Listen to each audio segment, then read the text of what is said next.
Tàu pa hoi na te ngai sun comment. Jesu inei pen e yarin na khem pe hi. Jesu inei pen yarin thu phalian pen hi. Jesu inei pen e yarin nun tak na hi. Inei man pha pen to Jesu a hi utanaw ta.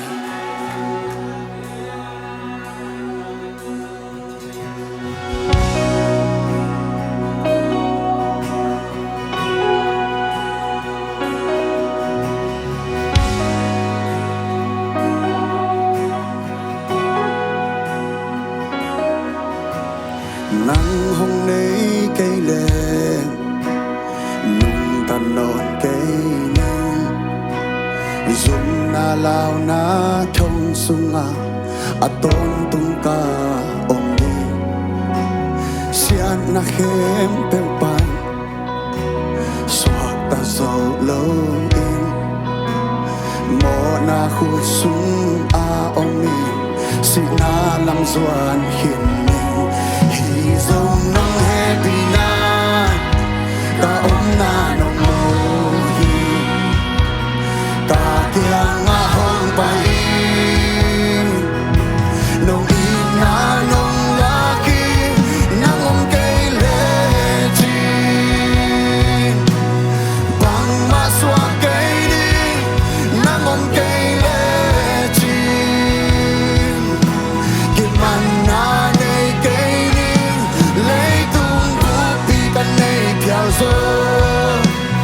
nắng hôm nay cây lên nung ta dấu cây ni Giêsu ôm cây lệ chi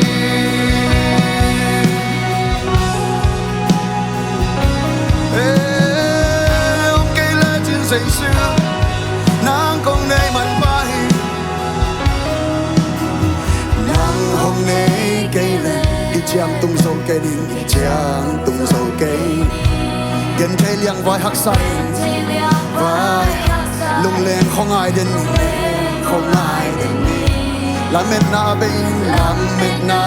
bên lung kian cả gam mang khuyên đình hôm cu mong pan pi đi đây lâu in coi làm cả tung đến ta coi làm cả xuân nhà mơ câu qua hi dòng nắng happy na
dòng nong happy na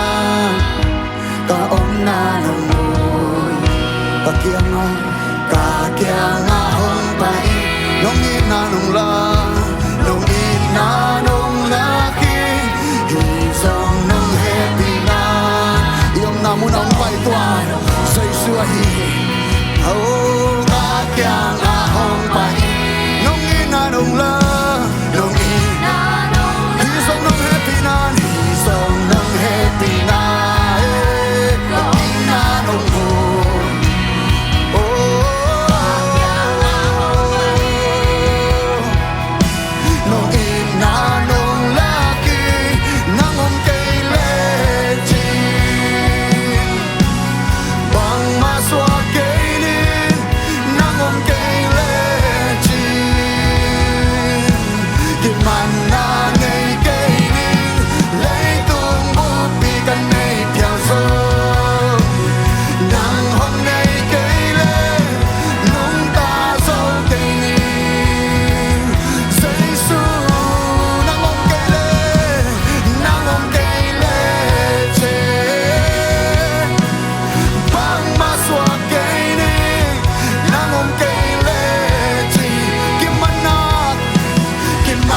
cây lên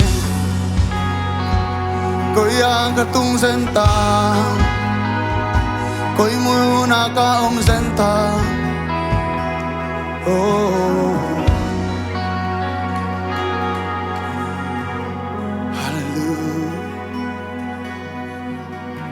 มีคันเปลเลยตรงนาเข้มเปลอันในหางอันนุนตักอันตักตานโลเลยบังทับตัวมนางเฮียอีเลยตรงบุปอันในหางอันนุนตักอันตักตานโลเลยตัวใจสุนัยก็เลยบังทับตัวมนาอมไอเฮียตัวนี้ในใจสุยาดินามันทับเปรหิดำพกนี่นังนามันพาหิโตนังอมเกยเลจิบังมาสวาเกยนี่Nang om kay leji Kimana nei kay ni Lay tung bupi ka nei piarso Nang om nei kay le Nung ta so kay ni Say su Nang om kay leji Bang maswa kay ni Bang maswa kay ni Nang om kay lechin Kimana nei kay ni Lay tung bupi kan nei piang so Nang hong nei kay le Nung ta so kay ni Say su